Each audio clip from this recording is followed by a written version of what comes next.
Greetings, adventurer, and welcome to CorepunkTV. Join me in today's episode where we will explore various ways in which the game could ensure its content stays fresh, engaging, and exciting over the course of subsequent updates, seasons, and expansions. MMORPGs are a peculiar beast. Unlike most other genres, they require, shall we say, additional ways to keep the player base intrigued due to their decade-long life cycles. After a long day of dungeon crawling, PvPing, leveling, crafting, and raiding, we all need to relax and blow off some steam. And what better way to do just that than through minigames and collectibles? Now, before we begin, allow me to give you this disclaimer. The game is currently in early access. We have a long way to go before the official release, and of course, the primary concern is polishing the gameplay, the endgame content, the world, and the core mechanics. That goes without saying. However, why deny ourselves the fun of speculating on future possibilities? So without further ado, let's explore some potential options. Let's start with my personal favorite, collectible trading card games. Final Fantasy VIII was most people's first encounter with this concept, with a little card game by the name of Triple Triad. With its deceivingly simplistic pick-up-and-play approach, it captivated the hearts of many RPG enthusiasts. Many games took notice of its popularity and began to follow suit. Trading, collecting, and playing cards has always been a fan-favorite smash hit. A fairly inexpensive addition to the world of Corepunk, which would provide a lot of replay value and a reason to revisit old zones in order to obtain all the cards. Not to mention, it would be something to do during downtime while waiting for a raid group to fill, riding a train or boat, or when you're in one of those moods when you just want a less physical activity that doesn't rely on twitch reflexes and hyper-awareness of your surroundings. Mobs, mini-bosses, and bosses could on rare occasions drop their own card. Some NPC cards could be rewards from long quest chains and seasonal events. Some could be bought from vendors, some could be achievement rewards, while others could be found while rummaging through people's drawers. Each card would have stats, additional effects, and grades based on rarity. You might even have a super rare chance of obtaining a shiny version of a card for a purely visual added effect. A Triple Triad or Hearthstone type minigame shouldn't be too hard or resource intensive for the artificial core team to implement. They already have concept art for most of the enemies and iconic NPCs in the game. Number 2 is another classic, collectible pet battles. These adorable critters could follow you around as purely cosmetic loyal companions. Dogs, cats, birds, robots, miniature versions of bosses, sentient plant life, all with their unique walking patterns, idle animations, and interactions toward you and other people's pets. The possibilities are endless, but trying to catch them all is only part of the fun. As your innocuous familiar turns into a fierce combatant when it's time for a scuffle, the game wouldn't require extreme complexity. Pokemon is not an intricate game. Neither are World of Warcraft pet battles.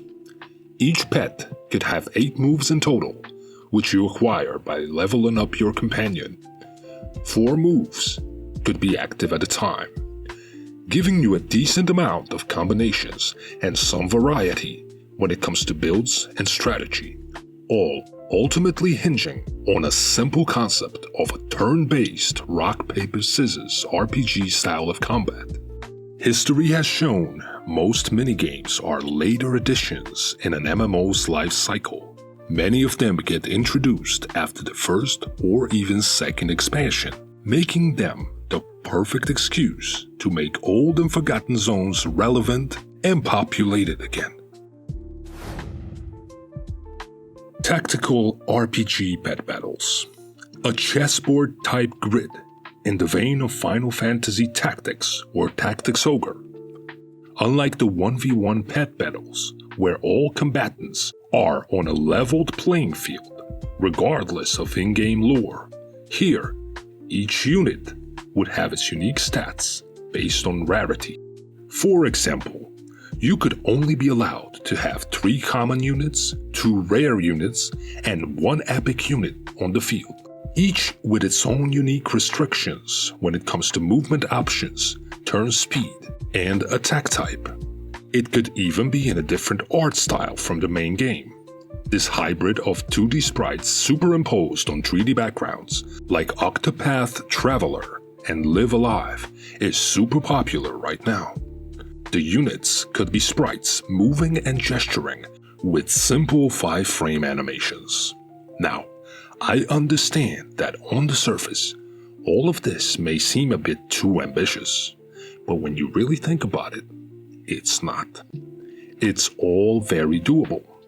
It would reuse assets and backgrounds already present in the game, and AI can turn any character model into a sprite easily, with minimal retouching required from the artist. There's no need to reinvent the wheel. A simple Final Fantasy Tactics clone with a Corepunk team would do just fine.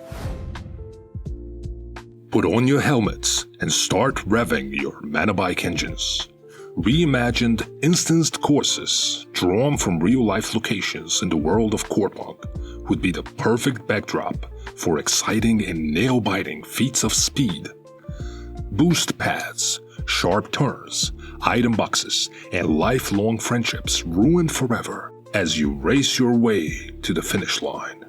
Complete with leaderboards, weekly tournaments, and perhaps even a race-specific bike tuning mechanic that would not affect your world map bike, offering you options to focus more towards speed, handling, acceleration, or balance. Winning races would grant you points, which you could spend at racing vendors for unique mount skins unobtainable anywhere else. I will be honest, I personally never cared for fishing in RPGs or MMOs. However, other people simply cannot get enough of it. That's why many were surprised by its omission in Corepunk. The community is clamoring for this long-time staple of MMO activities, and I'm pretty sure Artificial Core will eventually deliver. Although it is not my cup of tea, I'm always in favor of any activity that encourages you to travel the world in order to obtain resources that cannot be obtained anywhere else. There is nothing sadder than a desolate MMO zone which has not seen any foot traffic in months. It is no secret Corepunk is rife with adult language, themes, references, and situations. So, casinos, betting, and gambling look like a match made in heaven. A Final Fantasy-styled, gold saucer-like entertainment district would be an amazing hub for players who want to unwind, with classic casino games like dice, roulette, blackjack, lottery, and slot machines, providing a visual overload and a jolt of adrenaline to the clientele. There could even be special areas where the previously mentioned activities like card games, manabike racing, and pet battles could be played for money, and spectators could bet on the outcome. Much like in real life, the players with the most skill would become server celebrities and fan favorites. I firmly believe an area like this would tie everything together nicely and fit perfectly with Corepunk's seedy, cyberpunk, steampunk motif. If you made it this far, I would like to sincerely thank you for watching. Please leave a like and subscribe to my channel for future Corepunk content. Farewell, adventurer.